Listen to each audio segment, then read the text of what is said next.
अस्सलाम वालेकुम नाजरीन। ये वीडियो जो आप मेरे साथ देख रहे हैं इसका जगह का तो मालूम नहीं है, लेकिन शायद ये पाकिस्तानी पंजाब की वीडियो है। ये एक बहुत बड़ी मिसाल है नाजरीन, जो मजहबी अदम बर्दाश्त है उसकी।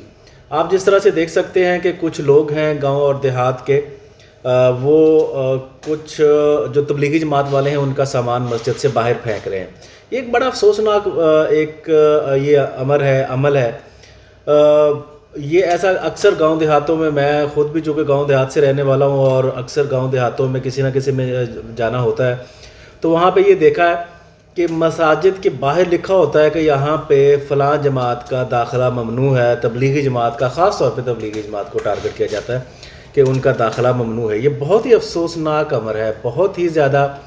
ये आप इसको इस्लामी तालीमात नहीं कह सकते। आप अगर मस्जिद है, मस्जिद अल्लाह का घर है, तबलीग की जगह है। बुनियादी तौर पे मस्जिद इबादत की जगह है और इसके साथ साथ मस्जिद तबलीग के लिए भी इस्तेमाल होती है। आप वो सिर्फ इसलिए नहीं है कि आप जाए 5 वक्त की नमाज़ पढ़ें और जुमे वाले दिन एक जुमा पढ़े, साल के बाद एक आध कोई मस्जिद के अंदर आपने जलसा रख लिया और आप समझें कि आपका हक अदा हो गया। तबलीगी जमात एक 1995 में 1925 के अंदर इसका क़याम अमल में आया था। ये इसी तरह से पूरी दुनिया के अंदर ये अपनी जमातें जो हैं वो भेजते हैं तबलीग के लिए, और बिल्कुल गैर सियासी एक जमात है जो ना तो फ़िरक़ेबाज़ी पे यकीन रखती है और ना ही इनका कोई सियासी एजेंडा होता है। इनफैक्ट कि इनके जो लोग इनके जो मुकर्रर होते हैं, जो इनके मुफक्कर होते हैं, या इनकी जमात के जो उलमा है, वो अगर किसी सियासी जमात के साथ उनका ताल्लुक़ हो जाए तो उनको जमात से भी आउट कर दिया जाता है। सबसे बड़ी मिसाल मौलाना तारिक जमील साहब की भी है। जैसे वो पीटीआई के या हुकूमती जो मशीनरी थी उनके करीब गए तो उनको जमात से निकाल दिया गया। तो ये बहरहाल बड़ा एक अफसोसनाक अमर होता है। आप मसाजिद के अंदर लिख के लगा देना कि यहाँ पे तबलीगी जमात का दाखिला ममनू है, और अगर वो आ गए हैं तो इस तरह से आप जो गली मोहल्ले के लौंडे लपाड़े होते हैं उनको कहें कि इनका सामान उठा के बाहर फेंक दें। आप वीडियो के अंदर देख भी रहे हैं कि किस तरह से बदतमीज़ी की जा रही है और उनका सामान उठा के बाहर फेंका जा रहा है।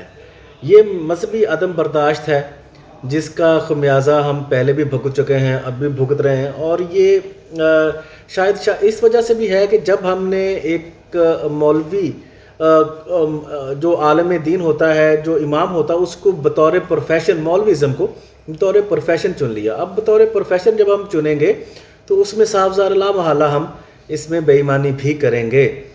तो